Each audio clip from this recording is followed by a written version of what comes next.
NEET দাও, জেই men's দাও, তোমাদের বন্ধন ক্রম থেকে, বন্ড অর্ডার থেকে একটা কোশ্চেন ফিক্সড। কোশ্চেনটা তোমাদের বেঙ্গলি থাকবে না, ইংলিশ থাকবে, যে সিও অ্যান্ড এনও প্লাস এর বন্ড অর্ডার হচ্ছে আমাদের ডিফারেন্স অফ বন্ড অর্ডার কত, x/2 হলে x এর মান কত চেয়েছে। সিও এনও প্লাস এদের মধ্যে বন্ড অর্ডারের ডিফারেন্সটা চেয়েছে আগে। তোমাকে ডিফারেন্সটা জানলেই তুমি অ্যান্সারটা করে দিই। ডিফারেন্সের মান ওরা দিয়ে দিয়েছে কত, x/2, সেখান থেকে x এর মান। আচ্ছা, এর বন্ড অর্ডার দেখো, আমি কি বলেছি, পড়িয়েছিলাম একটা ভিডিওতে, যে N2 মনে করো, N2 নাইট্রোজেন, নাইট্রোজেনের বন্ড অর্ডার কত হয়, 3, সবাই জানো। N2 দুটো নাইট্রোজেনের মধ্যে দুটো, মনে করো এনের মধ্যে কত থাকে বলো তো, মানে 3টে বন্ড ক্রিয়েট করে ওরা, 3টে বন্ড। এখানে আমি লিখছি না, বই তো, তাহলে 3টে বন্ড আমাদের থাকে। দেখো তাহলে নাইট্রোজেন কত, একটা নাইট্রোজেন ইলেকট্রন সংখ্যা কত 7, দুটো নাইট্রোজেন ইলেকট্রন সংখ্যা কত 14। তাহলে দুটো নাইট্রোজেন ইলেকট্রন সংখ্যা যদি 14 হয়, তাহলে 14 ইলেকট্রন স্পিসিসের জন্য, 14 ইলেকট্রন স্পিসিসের জন্য বন্ডটা 3। বন্ডটার কখন ম্যাক্সিমাম হয়, নাইট্রোজেনের ক্ষেত্রে, কারণ ওটা 14 ইলেকট্রন স্পিসিস। 14 ইলেকট্রন স্পিসিস এখানে বন্ডটার যে ম্যাক্সিমাম। আর ম্যাক্সিমাম বন্ডটারের মান 3-এর বেশি আমরা এক্সিড করব না, 3 হয় ম্যাক্সিমাম, 3টে বন্ড আমাদের ক্রিয়েট করতে পারে, ঠিক আছে, ম্যাক্সিমাম এই বন্ডটারের ক্ষেত্রে। তারও লজিক আছে, আমি বলে দেবো একটা মলিকিউল বাদ দিয়ে।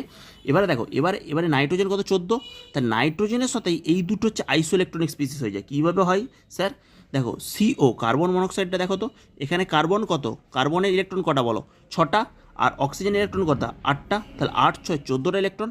সেরকম অনুরূপভাবে এনও প্লাস কাউন্ট করো, নাইট্রোজেন 7টা, 8টা, 8 অক্সিজেন 8টা, তাহলে 8 আর সাথে কত হচ্ছে 15, 15 থেকে একটা পজিটিভ আছে, তারপরে 14, তারপরে সিও এনও প্লাস, এই দুটো হচ্ছে আমাদের আইসো ইলেকট্রনিক স্পিসিসও বলা যায়। সিও এনও প্লাসকে আমরা আইসো ইলেকট্রনিক স্পিসিসও বলে, ABCD দিয়ে 4টে অপশান দিয়ে দিবে, যে কোন দুটো আমাদের আইসো ইলেকট্রনিক স্পিসিস, সেই দুটো হচ্ছে সিও এনও প্লাস। ওই জন্য তুলে দিয়েছে এখান থেকে এক্সামিনার। এসব মানে একদম বাচ্চা ছেলের যে মানে ব্যাপার সেপার, ঠিক আছে, তুমি যদি একটু পড়ে নাও একদম ইজি, ওসব কোনো ব্যাপার না। এখান থেকে ওরা কোশ্চেন সেট করবে, এবার কোশ্চেন যাবেই না, ও তো অনেক বাচ্চা এক্সামিনার যে সেট করছে। সিও এনও প্লাস এখানে আমাদের কি বললাম, হচ্ছে এখানে আমাদের 14টা ইলেকট্রন, 14 ইলেকট্রন সিস্টেম। তাহলে আমি 14 ইলেকট্রন সিস্টেমের জন্য বন্ড অর্ডার কত বললাম, 3 বললাম। তাহলে আমাদের 8টা 10টা মলিকিউলকে পর্যবেক্ষণ করলে আমরা এখান থেকে যে কোনো প্রশ্ন দিক, যে কোনো, এর সাথে কী থাকে জানো তো, HF একটা মলিকিউল থাকে, তার সাথে H2 একটা মলিকিউল থাকে, একটা CO2 মলিকিউল থাকে, এই পাঁচটার বন্ডটা জানলে আমরা অ্যান্সার করে দিয়ে চলে আসতে পারবো ওখানে। এই আর এখান থেকে এইটা হচ্ছে একটা মেন কনসেপ্টের উপর, কারণ এই দুটো আইসো ইলেকট্রনিক স্পিসিস প্লাস এই দুটোর এমওটি থেকেও আসে। এমওটিটা শুধুমাত্র আমরা কিসের জন্য আসে না, থিওরি ক্লাসের জন্য। থিওরিতে আমি এটা বলে দেবো, কিন্তু তোমাকে এক্সাম হলে অ্যাপ্রোচ এইটাই করতে হবে।